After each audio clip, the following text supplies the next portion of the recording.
Radio Eternidad, impactando el presente con un mensaje eterno. Damos la más cordial bienvenida a todos los que nos sintonizan o nos ven por las redes en este su programa Hombres de Verdad. José, un placer estar contigo de nuevo.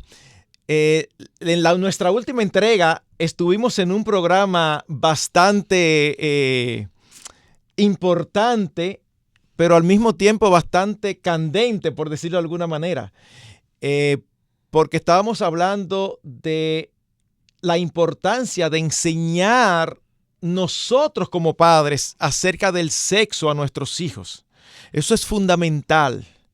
En el día de hoy, José, queremos seguir enfocando qué es lo que la Biblia enseña acerca del sexo. Porque en la enseñanza pasada, todas las estadísticas que trajimos era hablando de cómo la gente del mundo está viviendo la sexualidad. La distorsión que hay. La distorsión que tiene. Las estadísticas reflejan eso. Que afecta a la iglesia y afecta a los creyentes. Y lo que estadística está diciendo es que la gente del mundo, y muchas veces incluyendo gente de la iglesia, como pusimos ejemplo, no tienen una perspectiva correcta. Así es. Y si tú no tienes una perspectiva correcta sobre alguna creencia, tú no la vas a enseñar a tus Así hijos. es, así es. Así que es un placer para nosotros, el pastor José Agüero y un servidor Marcos Peña, estar de nuevo con ustedes tratando este tema. Lo primero es que queremos, a riesgo de ser simplistas, queremos empezar con las enseñanzas básicas y fundamentales que la palabra de Dios tiene. Esto es importante. Esto es muy importante. ¿Saben por qué es muy importante, mis hermanos? Porque hay creyentes que tienen un tabú tan fuerte con este tema que no quisiera que se hablara de él. Yo he mencionado en otras ocasiones que en internet hay una charla acerca de la intimidad sexual que el pastor Eduardo Saladín dio. Y en una ocasión me puse a mirar los comentarios de las personas y había un comentario de una mujer que decía, pero ¿y por qué tienen que usar la Biblia para hablar de este tema? Así como quejándose. Y mi respuesta lógica, yo nunca respondo ni escribo, pero mi respuesta hablada fue como, ¿por qué la Biblia enseña eso? ¿O qué Biblia tú tienes? La Biblia enseña eso.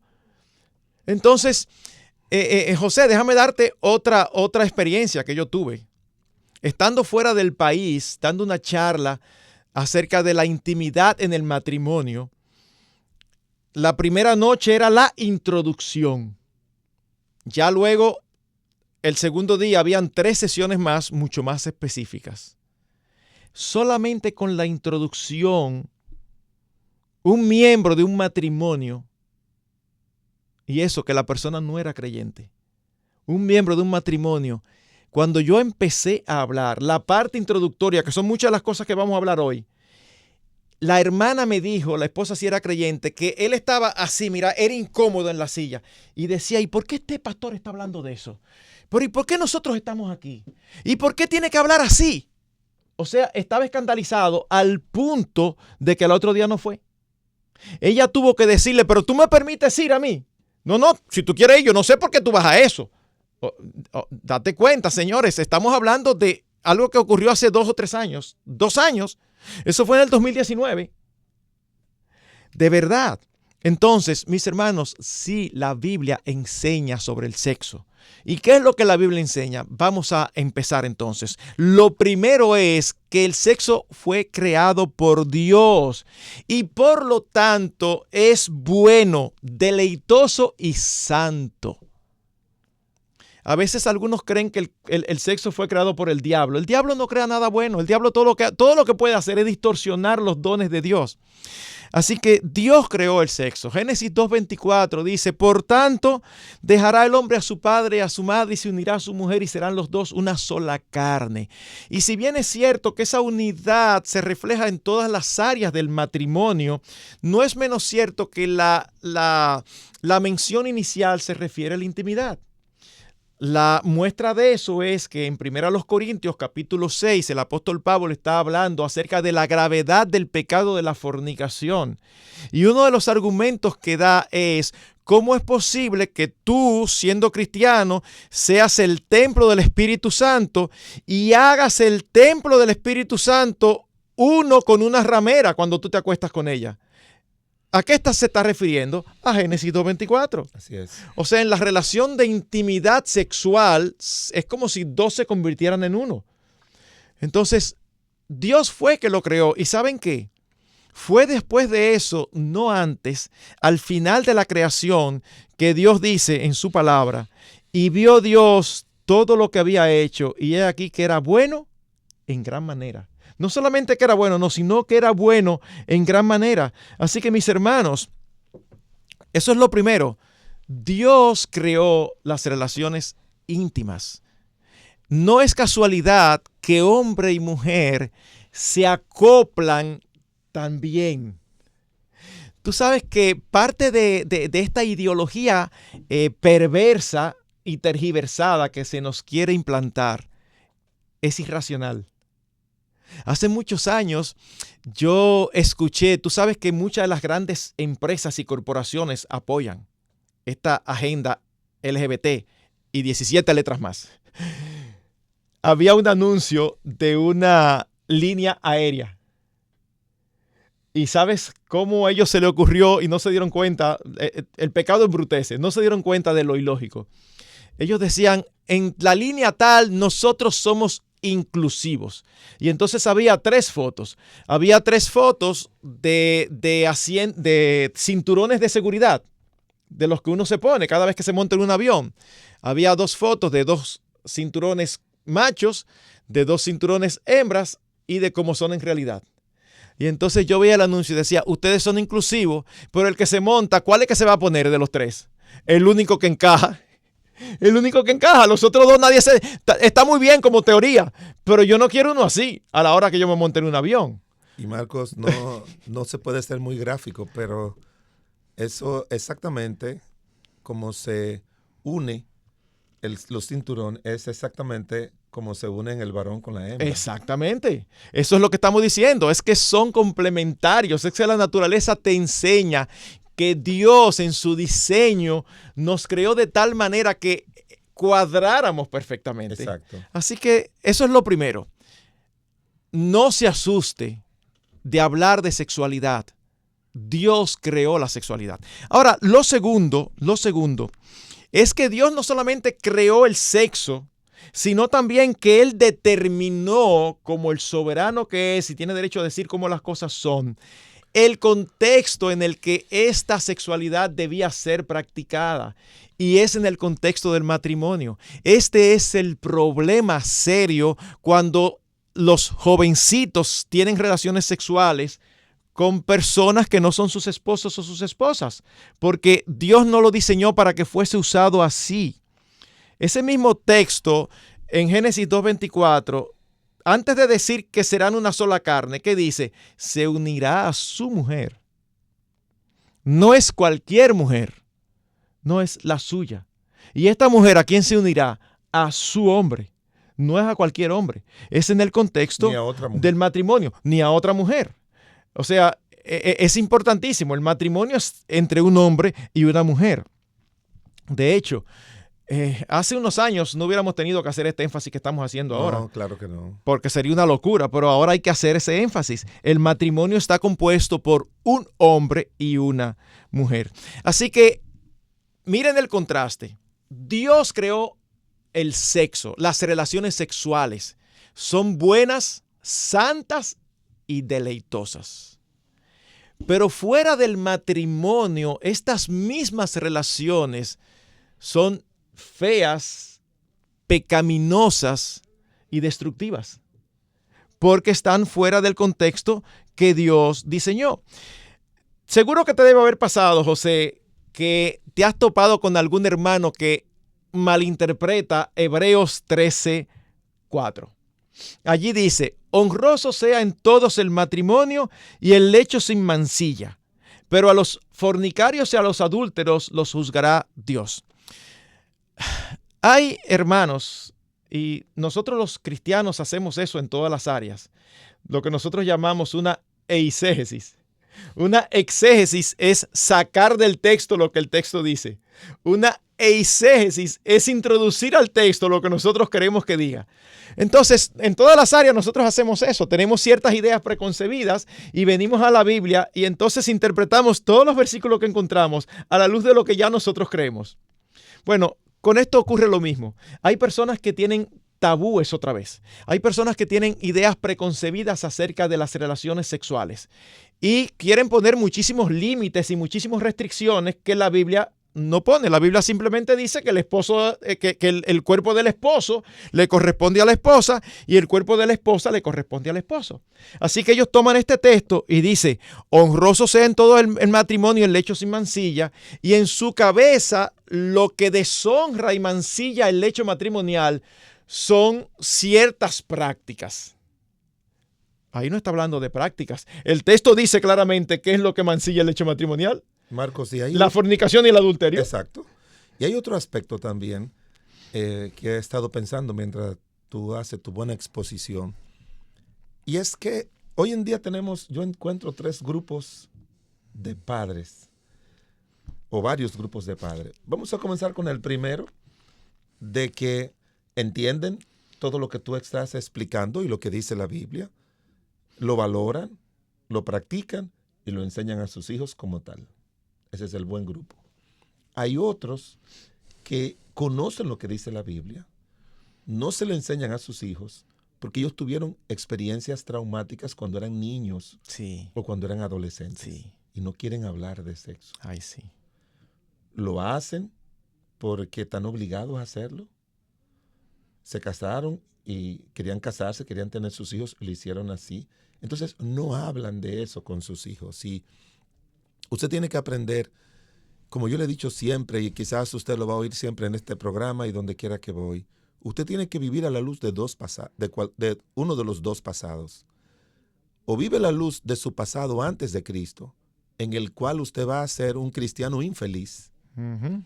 O usted vive a la luz de lo que sucedió en su pasado con Cristo y usted va a ser un cristiano feliz. Amén. Porque usted ha sido perdonado. Entonces, así mismo es. Pero igualmente pasa con los hijos. Igualmente pasa con los hijos. Usted no puede dejar de instruir a sus hijos porque usted tuvo unas malas experiencias sexuales o alguien tuvo unas malas experiencias sexuales con usted cuando usted era pequeño o sus padres o usted se enteró de algo. Entonces, aquí vienen otros más que se parecen mucho al hombre que no quiso volver a tu charlas. Uh-huh. Y son aquellos que ven el sexo como un tabú. Uh-huh. Y tú sabes que muchos de los problemas que yo recuerdo cuando entré a la universidad en los años 70 era que ellos querían remover tabúes de las personas, que le enseñaban los padres. Y tienen razón, que es a lo que tú te referías. Quieren remover algunos tabúes. Y es cierto que existen, pero al remover tabúes, ellos también removían lo correcto. Porque lo hacían a la luz de su cosmovisión, no a la luz de una cosmovisión bíblica. Exacto. Removían todo. Lo removían. Y en cuarto lugar están los padres que hablamos en el programa pasado, que son los simplistas, los simples, como, ay, pero eso no es nada malo, yo no creo que eso sea algo grave. Uh-huh. Son los hijos, son los padres que cuando se enteran de que sus hijos están teniendo relaciones sexuales, se quedan callados por la vergüenza, para que nadie diga, y además es que son muchachos. Sí. Entonces, usted tiene que ser el primer padre, el padre que entiende bíblicamente, completamente bíblicamente, tiene una perspectiva correcta del sexo, que es bueno, deleitoso y santo, como tú bien lo decías, y enseñarle a sus hijos que disfruten eso a la luz de lo que dice la Biblia. Porque si usted es de una de esas otras 3, usted va a poner a sus hijos a sufrir por falta de enseñanza. Y dice la Biblia, en uno de los profetas, que mi pueblo pereció porque le faltó conocimiento. Y no es conocimiento solamente si se van a la idolatría o se van a una doctrina mala. También es parte de ese conocimiento lo que el Señor enseña correctamente en su palabra con respecto al sexo. Amén, amén. Así que, padres, debemos tener una noción correcta acerca del sexo. Y esa no la encontramos en los programas de los expertos, en los libros de la universidad. Eso lo encontramos en el libro de Dios. Exactamente. Es allí en la Biblia porque Él es el creador. Él es el fabricante nuestro. Si nosotros queremos ir al manual del fabricante, que es la Biblia, allí nosotros encontraremos todo lo relacionado a las relaciones íntimas, lo que necesitamos saber como fundamento. Marcos, sí, perdóname, otra acotación, ya que tú tienes textos que sería bueno que los hermanos lo entiendan, tal como lo está explicando. Pero tú acabas de decir que es desde la perspectiva bíblica. Perfecto. Ahora, ¿no te ha pasado a ti que muchos padres te dicen, ¿y cómo yo le enseño sexo a mi hijo? ¿Usted tiene algún libro que me recomiende?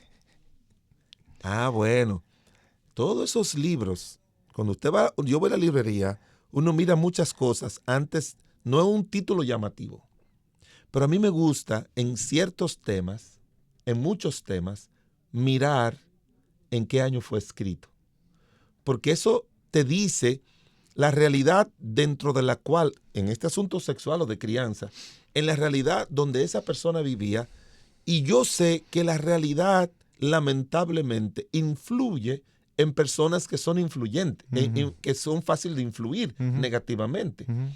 Entonces, tú recuerdas, Marcos, un libro que escribió Tim LaHaye sobre el acto matrimonial. El acto matrimonial. Sí, Eso fue que yo leí. Sí. Muy buenísimo. Sí. Años 70. Sí. Muchos de los escritos de Jane Dobson de los años 70, de Back to the Bible o no recuerdo cómo se llama su programa que él tenía no era Back to the Bible. Focus on the Family. Focus on the Family. Sí. Él tenía buenos libros, muy buenos libros, y todavía de una manera u otra, ayer yo recibí un mensaje que él daba con respecto a la perspectiva que tiene este nuevo gobierno de Estados Unidos. Sí. Y él sigue con una perspectiva todavía conservadoras y bíblicas. Sí. O sea, me gusta mucho. Cuando yo leí eso, ya yo tengo mucho respeto. Sí. Cuando yo veo una persona que en temas que son cruciales en la Biblia y donde no hay diferencia entre denominaciones ni nada, que ese señor sigue creyendo exactamente como creía, eso lo hace digno de confianza de que podemos decir, aunque yo no he leído todos sus libros, pero sí tengo varios de sus libros y lo he consultado, porque a veces gente va donde uno tiene todos sus libros. Alguien me preguntó, ¿y usted ha leído todos esos libros? Y yo le digo, hay algunos que uno puede haberlo leído entero, pero la mayoría son de consultas. Sí. Usted puede, a menos que aparezca algo, ¿verdad? Que usted pueda decir, no, pero mire, en la página tal, el doctor Dawson, como que me parece. Pero esos libros, como la gente siempre está pidiendo referencia de libros, y muchas veces lo bueno que hace el libro es que te agrupa, como hace una prédica, como hace una enseñanza. Te agrupa lo que se encuentra en Génesis, en Primera de Corintios, lo que se encuentra en Romanos, lo que se encuentra en Salmos. Bueno, los libros se parecen a lo que llamamos la teología bíblica o teología sistemática, que agrupa todo lo que se dice sobre un área de la teología bíblica. Ese autor, sobre todo él, que es del que más he leído, que más escribió en aquella época. Puede buscarlo, leerlo, porque si no, tiene que tener mucho cuidado con los libros que se están editando ahora, aún de gente cristiana o que dice que son cristianos. Sí.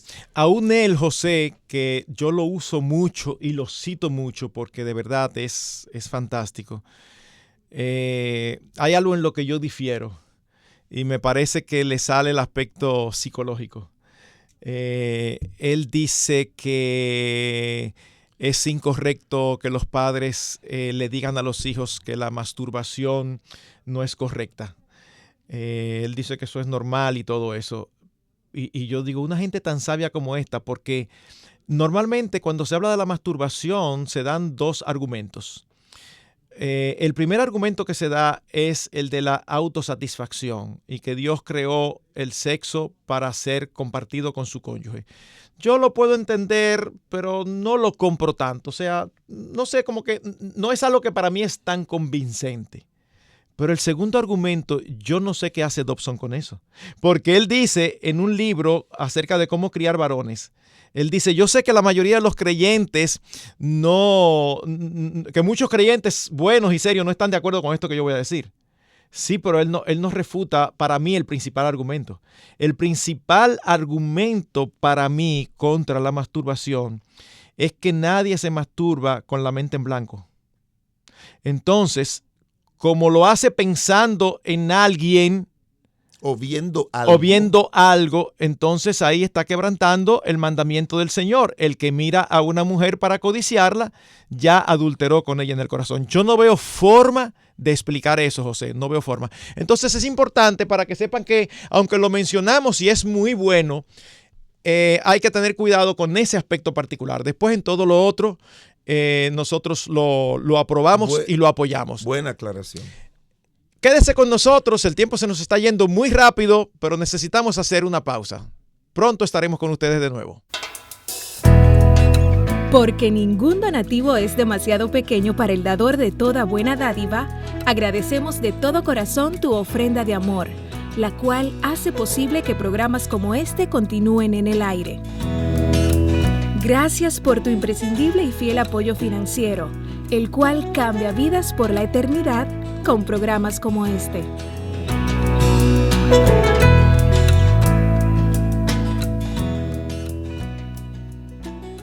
Retornamos, José, y tratamos de avanzar, pero es difícil porque son tantas cosas las que uno puede decir y tantas experiencias que uno ha vivido. Marco, tú hiciste una aclaración con respecto a algo de lo que ni tú ni yo estamos de acuerdo. De acuerdo con esa perspectiva. Sí. Sabemos que es algo así, que es con respecto a la masturbación y sobre todo en un mundo pornificado, como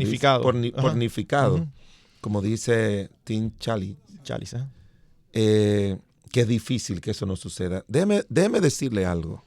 Yo estoy tratando a jóvenes casados que están teniendo dificultades, que están teniendo cierto tipo de disfunción eréctil porque se acostumbraron tanto en su adolescencia a la masturbación con ayuda de la pornografía que ahora con su esposa no sienten ese estímulo.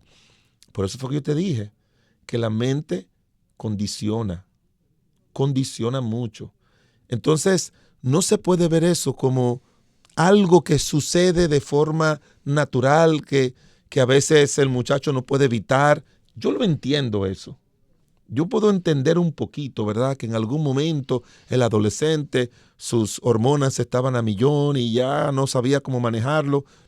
Pero yo recuerdo, porque todos tenemos que recordarlos, que en ese periodo de mi vida en que eso no era parte de mi vida, llegaban lo que se llaman las emisiones nocturnas del semen, que era una forma de expulsión y hasta placentera de eso. O sea, Dios, y aún se registra mucho en el Antiguo Testamento sobre eso, o sea que Dios sabe que sí, en algún momento tiene que salir. Él fue que obviamente, Él nos hizo, pero no se puede estimular eso. Otra cosa más, yo sigo, igual que el pastor Marcos, recomendando con ese paréntesis al doctor Dobson con respecto a la perspectiva conservadora que él tiene sobre este tema. Claro. Pero déjeme decirle algo.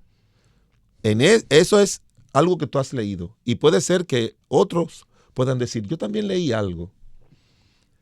Pero quiero aclararle esto. Busque, como estamos hablando hoy, busque su perspectiva totalmente de la Biblia. Porque ahí usted no va a encontrar paréntesis, ni ninguna aclaración, ni ninguna contradicción. Entonces, vaya creando su propia teología bíblica con respecto a la sexualidad, tanto para usted como para enseñar a sus hijos. Que si usted se auxilia de otros libros que podemos recomendarle, usted sabe que el único inspirado en todos los temas que trata es la Biblia. Así es. Y esa es la perspectiva que le estamos dando. Amén, así es. La tercera verdad que queremos decir, recuerden, Dios fue que creó las relaciones sexuales como algo bueno, deleitoso y santo. Segundo, Dios también creó el contexto en el que deben de practicarse, el contexto del matrimonio. Pero tercero, y lamentablemente, José, esto no siempre ha sido así, aún en el pueblo de Dios. precisamente por malas enseñanzas. Pero lo tercero es lo siguiente: las relaciones sexuales en el matrimonio no son exclusivamente para procreación.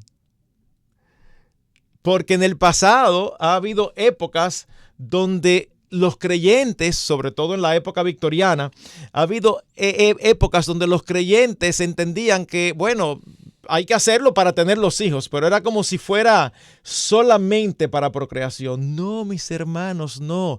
Nuestro Dios bendito y santo hizo las relaciones íntimas para el deleite de la pareja, para que la pareja lo disfrutara. Esto es importantísimo. De hecho, José, hemos mencionado esto en otras ocasiones, pero creemos pertinente repetirlo. La mayoría de los animales, de los mamíferos, solamente tienen relaciones sexuales cuando la hembra está en celo. O sea, tú no ves a un perro sentado frente a su casa y pasa una perra y el perro se queda y se va detrás de ella inmediatamente porque es una perra. No. Ahora, si la perra está en celo, no solamente él. Eso en nuestros países es algo muy típico. Que pasa una perra en celo y uno ve 4, 5, 7, 10 perros detrás. Bueno, eso es algo netamente animal. La ferromona, que dicen así que se llama. La sustancia que expide exacto. La perrita para motivar a los varoncitos a eso. Exacto. Y no sé si has visto, yo he visto otro tipo de animales. Creo que fue una vez un jaguar o un leopardo que a la hora de preñar a la hembra, es como, eso es instantáneo, eso no dura ni 30 segundos. Todo un ritual, pero cuando viene a ver ya la felina se deja subir y el macho la monta y uno se queda como, y ya. Bueno, en el ser humano no es así. No es así. ¿Y por qué es diferente en el ser humano? Porque Dios lo hizo diferente. Vamos a la Biblia para que usted no piense que aquí están estos dos carnales hablando y aprovechándose de hablar cosas que a ellos les gusta. No. Estamos hablando de la Biblia.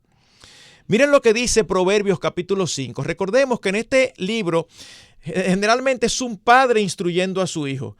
Y no necesariamente instruyendo a su niño, aunque lo incluye, sino también instruyendo ya a su hijo adulto, porque está hablando a un hijo que ya es casado. Y dice en Proverbios 5, versículos 18 y 19, sea bendito tu manantial y alégrate con la mujer de tu juventud. Como sierva amada y graciosa gacela, sus caricias te satisfagan en todo tiempo y en su amor recréate siempre. Lo primero que nosotros vemos aquí es una recomendación, una orden a su hijo a no estar de loco viejo por ahí acostándose con cualquier mujer. Dice, sea bendito tu manantial, no se derramen. Es un lenguaje poético que habla, no estés teniendo relaciones con cualquiera y derramando tu semen con cualquiera. O sea, eso es para tu esposa. Pero fíjense qué interesante, dice, alégrate con la mujer de tu juventud. No, pero eso está hablando de que ellos se sientan felices y contentos el uno en el otro. Hermanos, eso está hablando de las relaciones íntimas. Alégrate en la intimidad con tu mujer. Como sierva amada y graciosa gacela, sus caricias te satisfagan en todo tiempo. ¿Cómo así? Bueno, mis hermanos, que Dios lo hizo para el deleite y el deleite mutuo. En esa época de tabúes, se entendía que el único que disfrutaba la relación íntima era el hombre y que la mujer, para la mujer era como si fuera un mal necesario. Era como, bueno, ni modo. La receptora. Exacto, la receptora, yo estoy aquí. La Biblia dice, sus caricias te satisfagan en todo tiempo. Y hay otra versión que dice, y en sus pechos en sus pechos deleítate siempre y embriágate en su amor. En otras palabras, es como si dijeran, emborráchate con el amor de tu esposa. Yo me imagino a algunos aquí escuchando que tienen tabúes, que están casi a punto de apagar el radio o de quitar porque se sienten incómodos. Hermanos, es citando la Biblia que estamos. No estamos citando un libro de sexología, estamos citando las Escrituras. En su amor recréate siempre, deleítate en sus pechos, deleítate en su cuerpo. Y hay una aclaración que quiero traer porque tú dijiste que las relaciones sexuales no son exclusivamente para la procreación. Y es cierto, yo creo que Dios en su gracia y misericordia, bueno, lo que yo he leído es que ningún ser humano puede experimentar un placer sano superior al placer que trae la relación sexual. O sea, no existe eso. No existe ningún placer corporal que involucre el cuerpo, la mente, el alma, el sentido del ser humano. No existe. Y para la mujer es potencialmente más fuerte que para el hombre. Uh-huh. Y es más duradero, sumamente duradero. Lo que se llama el orgasmo es sumamente duradero. Uh-huh. Y Dios lo hizo así e hizo un elemento muy pequeño pero poderoso en la mujer para que ella pueda disfrutarlo. Uh-huh. Pero quiero también hacer la aclaración. La vida sexual es lo que facilita la procreación. Y es importante que usted entienda que Dios tenía en mente dos cosas. Cuando le dijo a Adán y a Eva, creceos y multiplicaos, tenía en mente dos cosas. Yo quiero que cuando ustedes tengan relaciones sexuales, ustedes disfruten ustedes, pero sigan con mi plan. Uh-huh. ¿Y sabe por qué le digo esto? Porque hay una corriente muy fuerte en Europa donde no quieren tener hijos. Se casan, si es que se casan o se juntan, y no quieren tener hijos. Y alcanza a cristianos que tú los oyes que dicen, bueno, pastor, es que yo no estoy segura de meterme en eso. Yo casé una parejita y cuando estaba dando la clase de consejería me dijeron que los dos no querían tener hijos. Uf. Entonces yo le digo, ¿y para qué se van a casar? Porque el plan de Dios para ustedes es que ustedes disfruten. El plan de Dios con ustedes es que ustedes se reproduzcan. Ahí es donde está la diferencia. Excelente. Dios tiene un plan de bendecirlo. El placer es un regalo de Dios. El placer sexual es visto por Dios como el regalo que Dios le da a aquellos que se unen en vida matrimonial. Uh-huh. Para que ellos disfruten eso. Uh-huh. Porque Marcos, fuera de eso, el matrimonio no produce muchos placeres. El matrimonio es una relación de responsabilidad social, personal, humana, espiritual, mental, psicológica. Es una responsabilidad seria. Y por eso que Pablo dice en 1 Corintios 7, si te casas no peca, pero van a tener aflicciones en la carne. Porque son dos personas, como dijo un autor, cuando dos pecadores dicen acepto. Uh-huh. O sea, son dos pecadores que luchan ellos consigo mismo y ahora obviamente que van a luchar con la otra persona, uh-huh, que es diferente a ellos. Uh-huh. Entonces, repito que el placer sexual es el regalo de Dios para las personas que se unen en el matrimonio, pero la procreación es el plan de Dios, es el propósito de Dios con aquellos que Él bendice, uh-huh, en la unión matrimonial. Uh-huh. Entonces, nosotros tenemos que vivir así. Ahora, ¿cuál es lo bueno de todo eso? Que si tú a los 2 hijos, 3 hijos, ya no puedes o no debes o no, por una razón u otra, no tienes más hijos, Dios no te quita el placer. Uh-huh. Dios te lo deja y quisiera yo, en mis propias palabras, decirte, ese es tu regalo permanente por haber tú cumplido con mi plan. Uh-huh. Te voy a dejar ese regalo permanente. Uh-huh. Y yo tengo 40 años de casado, uh-huh, y ya mis hijos, el último yo lo tuve hace, 35 años.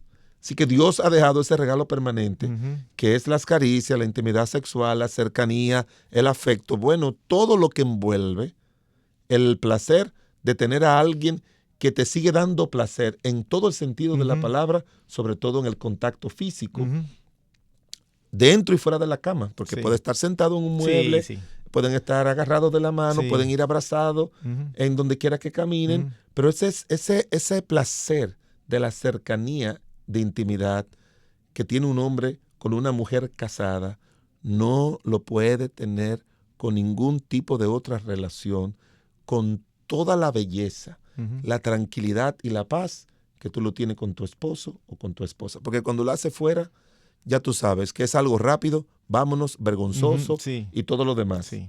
Sí. Pero esto no, esto es algo público. Sí. La cercanía es pública. No la intimidad sexual, pero la cercanía es pública. El disfrute es público. Lo puedes disfrutar delante de tus hijos, lo puedes disfrutar en el carro, lo puedes disfrutar mientras camina. Porque a mí desde que yo estaba sentado en días pasados, en la tarde que terminé de comer, y ella se me acercó, se me sentó, comenzó a ponerme la mano por detrás, comenzó a abrazarme. Y ese tiempecito solamente, para mí fue mágico. Mágico. Y eso te produce no solamente un placer físico, te lo produce emocional, mental, espiritual, moral, te lo produce en todo el sentido de la palabra. Así es. Y eso es lo que nosotros queremos que usted le enseñe a sus hijos para que disfrute eso. Porque nosotros solamente hemos disfrutado todo eso con nuestra legítima esposa. Amén. Nosotros dos. Amén. Con nadie más. Amén. Tú sabes que una de las cosas que yo le digo a las parejas cuando estoy dándole la consejería prematrimonial, y evidentemente la última que doy es la de intimidad, ya cuando estamos cerquitica, yo les digo a ellas, a las parejas, piensen en esto. Eso es lo único que es solamente de ustedes. Y se quedan mirándome como que no entienden. Y digo, fíjate lo que pasa. Es que ahí no participa nadie más. No, pastor, pero hay muchísimas cosas que no participa nadie más. Nosotros hicimos un viaje a Europa que nos encantó. Ok, ¿y qué tú llegaste? Contándolo, enseñando las fotos y es lo mismo.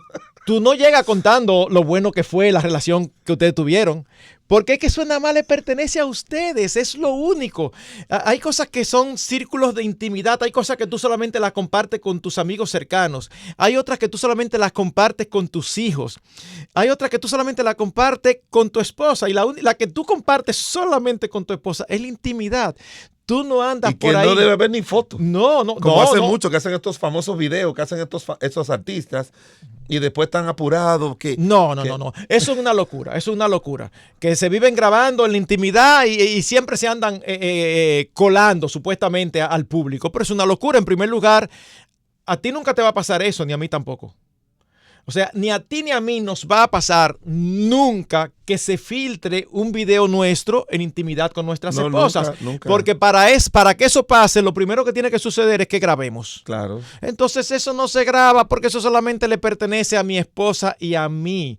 Así que es el diseño tan espectacular en que el Señor ha hecho las cosas.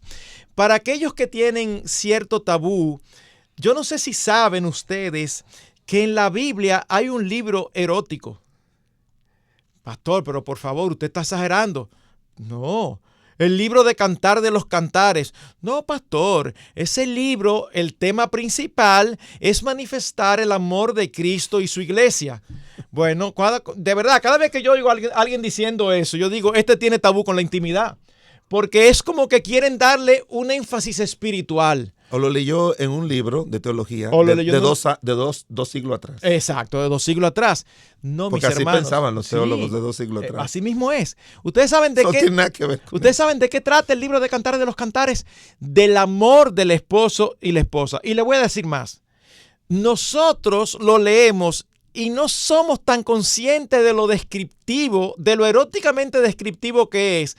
Porque el lenguaje, al ser una cultura diferente y al ser tanto tiempo de diferencia, nos impide. Usted no le tira un piropo a su esposa diciéndole, tu cuello es como la torre de inclinada de Pisa. O sea, sin embargo, esos son los piropos que se ven ahí en el libro de Cantar de los Cantares. Debemos de entender que para ellos eso era muy significativo. Y es tan expresivo, Marcos, que menciona... Es que el Señor es... Bueno, hermanos, déme decirle algo. Cuando el Señor habla del sexo, Él tiene en mente el huerto del Edén. Él, entienda bien usted eso. En mente lo que Dios tiene cuando habla en el libro de Cantares es el huerto del Edén. ¿Sabe lo que significa el huerto del Edén? Donde Dios hizo al hombre puro, donde el sexo... Donde todo era perfecto. Perfecto y puro. Así es. Donde el hombre no tenía ningún entendimiento de lo pecaminoso, para nada. Dice la Biblia que Adán y Eva estaban desnudos y no se avergonzaban. ¿Y sabe por qué menciona el no avergonzarse? Porque el libro de Génesis fue escrito no en el momento que pasó la creación, sino unos miles de años después, 100 años después, por Moisés. Y por eso es que Dios incluye a través de Moisés, dejará el hombre a su padre y a su madre, cuando Adán y Eva no tenían padre y madre. Incluye de que no se avergonzaban, porque si lo hubiese escrito en ese momento, pues no tenía sentido, porque no se iban a avergonzar. Entonces estamos hablando de que el libro de Cantares tiene una perspectiva de cómo Dios nos creó a nosotros, cómo Dios nos hizo, y Él quiere que sigamos viviendo nuestra vida matrimonial y sexual dentro de esa perspectiva, que Dios no la ve mal, como dijo Marcos ahorita, que Dios todo lo que creó, incluyendo eso, era bueno. Uh-huh. De manera que este libro, de hecho, Marcos, era tan gráfico y tan explícito que tenía un sentido más amplio, como tú dices, dentro de la cultura judía, que yo leí que los judíos le prohibían a sus hijos menores de 30 años leer el libro de Cantares. Ellos podían leer el libro de Cantares después de 30 años, que era en aquella época como la edad promedio en la que una persona se casaba, porque su vida era mucho más larga. Uh-huh. Le decían, bueno, cuando ya tú estés listo para casarte, y usted dirá, ¿y por qué no esperamos a los 30 años como esperaban ellos ahora? Porque ellos no vivían en una sociedad sexualizada. Y eso es cultural, no bíblico. Exacto, exacto. Ellos no vivían en una sociedad sexualizada. Uh-huh. Ellos no vivían en una sociedad donde el afán por la sexualidad y de exponer tantas cosas pecaminosas de la sexualidad no la habían dañado tanto como ahora. No solo eso, José, sino que una recomendación que nosotros siempre damos es, cuando estés leyendo la palabra de Dios, y llegaste a un texto que menciona algo acerca de prostitución, a Onán vertiendo fuera para no dar descendencia, a este texto de Proverbios 5 o a Cantares. Recomendación: tú estás en tu devocional familiar leyendo la Biblia, no lo saltes, porque das la imagen de que en la Biblia hay algo que no se puede. No lo saltes, tú lo lees. Si tus hijos te preguntan aquí o allá, dependiendo de la edad, tú se los explicas. ¿Por qué? Porque son tan palabra de Dios como lo otro. Ese sería el colmo que ahora nosotros estemos determinando qué aspecto de la palabra de Dios podemos leer y cuál no. Es la palabra de Dios. Y decirle claramente al niño de 7 u 8 años, que ya debería saber muchas cosas, más de lo que los padres entienden, porque ya tienen más información, pueden obtener más información de lo que el padre entiende. Decirle, es que, papá, pero mira, aquí dice que él está mirando los pechos y yo veo que mamá no se... Sí, pero eso pasa con los esposos. Cuando tú tengas tu esposa. Yo siempre le dije a mis hijos, cuando tú tengas tu esposo, o sea, uno tiene que ir condicionando la mente de los muchachos para que... Y mira, si tú ves una revista, tú no tienes que estar mirando revistas pornográficas para ver una muchacha desnuda, ¿no? Porque cuando tú tengas tu esposa, tú vas a ver una mujer desnuda. Así y no la vas a ver por foto, ni por video, ni por celular. La vas a ver en vivo, porque así es que Dios lo quiere. Amén. Entonces, esa es la perspectiva. Desde pequeño, dile a tus hijos, cuando tú tengas tu esposo, cuando tú tengas tu esposa, así va a ser. Marcos, vamos a hacer una pregunta antes de terminar. ¿Tú crees que nos hace falta todavía mucha instrucción bíblica para que los padres tengan una perspectiva bíblica de enseñar el sexo? Claro que sí. Podemos hacerlo más adelante. Ok, vamos a ponerlo de esta manera. Nos falta, hemos dado 3 principios y no hemos terminado con este tercero. Si el Señor lo permite, en el próximo programa vamos a tomar un tiempecito solamente para completar este principio y el cuarto, y entonces dedicar el otro programa a dar directrices específicas. Exacto. Ayudarlos a ser todavía más prácticos. O sea, ¿qué tú debes enseñarle? ¿Cómo tú debes enseñarle? ¿Qué tú debes de evitar que es cultural y que es antibíblico? ¿Qué aspectos tú no debes pasar por alto? O sea, vamos a dar detalles específicos para ayudar a nuestros padres de manera que no tengan excusa. Amén. Esperamos que la gracia del Señor esté con ustedes y con nosotros. Gracias por sintonizarnos en su programa Hombres de Verdad. Radio Eternidad, impactando el presente con un mensaje eterno.